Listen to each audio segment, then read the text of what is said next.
साथियों, जय श्री हरि।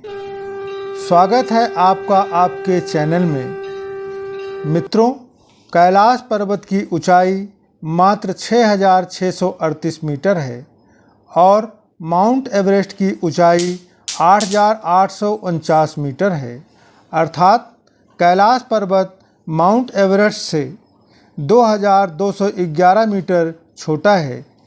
फिर भी आज तक किसी भी मनुष्य को इस पर्वत पर चढ़ने में सफलता नहीं मिली है। ऐसा नहीं है कि किसी ने इस पर्वत पर चढ़ने की कोशिश नहीं किया। कोशिश तो बहुत लोगों ने किया, लेकिन चढ़ने वालों का चढ़ाई शुरू करने के कुछ समय बाद ही उसके शरीर में असाधारण गतिविधियां होना शुरू हो जाती हैं।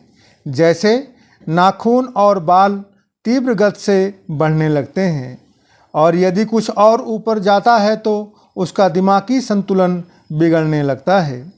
यही नहीं, कुछ लोग की तो और आगे चढ़ाई जारी रखने पर मृत्यु तक हो गई है। सन 2013 में एक पत्रिका निकलती है जिसका नाम है रामो शिक्षक। ये श्वेतांबर धर्म को मानने वालों की पत्रिका है। उसमें एक पूरा अंक जिसमें कैलाश पर्वत का विवरण दिया गया है, जिसमें एक अमित जोशी नामक व्यक्ति का उल्लेख किया है और लिखा है कि उसने कैलाश पर्वत की यात्रा किया। वहाँ एक सिद्धाश्रम नाम का स्थान भी है। उस स्थान पर ना तो सर्दी है ना ही गर्मी है। वहाँ का वातावरण बड़ा ही आश्चर्यचकित करने वाला है। वहाँ पर कई सारे दिगंबर साधु भी रहते हैं। मित्रों, दिगंबर दो शब्दों से मिलकर बना है, दिग और अंबर। दिग का अर्थ है वस्त्र और अंबर का अर्थ है आकाश। अर्थात जिनका वस्त्र आकाश है उसे दिगंबर कहते हैं। कैलाश पर्वत पर 50-50 मीटर तक की खड्गासन प्रतिमाएं भी हैं। आज से 200 वर्ष पहले बाबा राम की दास इस पर्वत पर चढ़े थे और जब काफ़ी ऊपर पहुंच गए तो उनके सामने एक उफनती हुई नदी आ गई, जिसे पार करने का उन्हें कोई रास्ता दिखाई नहीं दे रहा था। लेकिन बाबा राम की दास ने यह सोच रखा था कि जब तक कैलाश के ऊपर चढ़कर उसकी वंदना नहीं कर लेते हैं तब तक कुछ नहीं खाएंगे और ना ही जल पिएंगे। वह बेहोश हो गए और जब उनके नेत्र खुले वह कैलाश पर्वत की चोटी पर थे।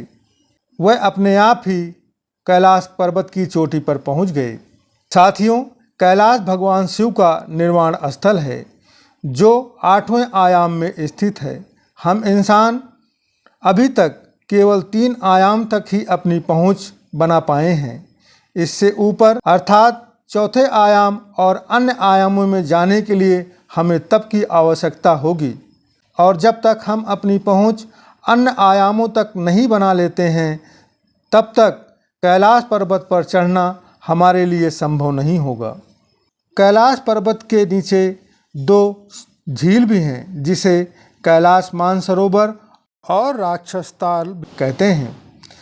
कैलाश मानसरोवर भगवान शिव के वरदान के रूप में या भगवान शिव ने स्वयं उत्पन्न किया है, जिसमें नहाने वाले को रोग, शोक, भय और मोक्ष मिल जाता है। वहीं पर राक्षसताल झील मनुष्य के लिए विष तुल्य माना गया है। कुछ लोग ऐसा भी मानते हैं कि तिब्बतियन बौद्ध भिक्षु बिल्लारेप्प भी कैलाश पर्वत पर चढ़ाई करने में सफलता हासिल किए हुए हैं। मित्रों, तो आइए हम कैलाश पर्वत के कुछ एक रहस्यों के बारे में जानते हैं। पहला, कैलाश भगवान शिव का निर्वाण स्थली है। दूसरा, कैलाश पर्वत पर रहस्यमयी शक्तियों का निवास है, जिसके कारण कोई भी मनुष्य वहां तक पहुंचने में सफलता हासिल नहीं कर पाता है। वह रहस्यमय शक्तियां उस मनुष्य को वहां तक पहुंचने से रोक देती हैं। तीसरा, ओम की ध्वनि और डमरू की आवाज़। वहां पर चढ़ने वालों को ओंकार की ध्वनि और डमरू की आवाज़ भी सुनाई देती है। चौथा, भौगोलिक स्थिति के अनुसार कैलाश पूरे पृथ्वी का मध्य केंद्र है। छठवां, बनावट।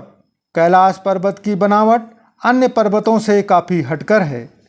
सातवां, भौगोलिक जानकारों के अनुसार कैलाश पर्वत अपने एक स्थान पर स्थिर न होकर गतिमान है, जिससे इंसान को दिशा भ्रम हो जाता है।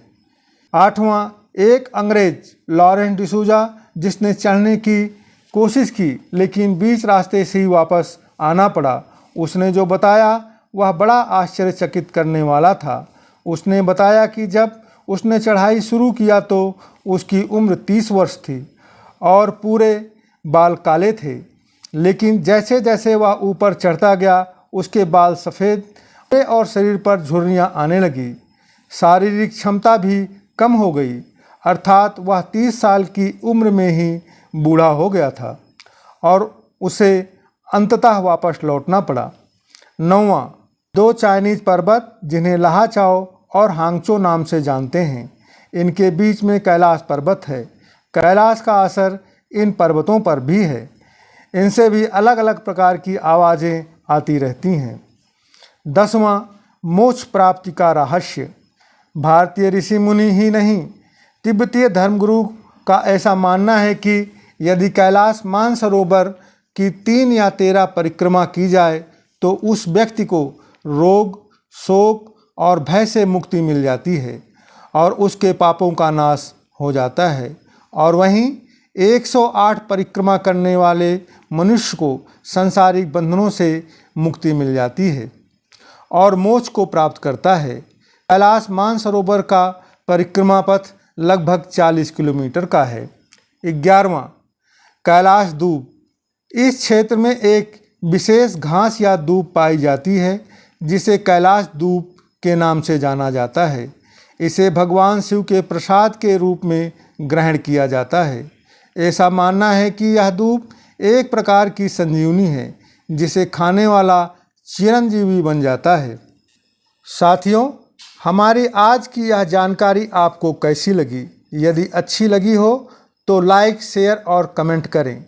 यदि आप चैनल पर नए हैं तो चैनल को सब्सक्राइब अवश्य करें। साथ ही साथ यदि सनातन धर्म से संबंधित कोई अन्य जानकारी चाहिए तो कृपया मुझे कमेंट करें। मैं अति शीघ्र से शीघ्र उसका जवाब देने की कोशिश करूंगा।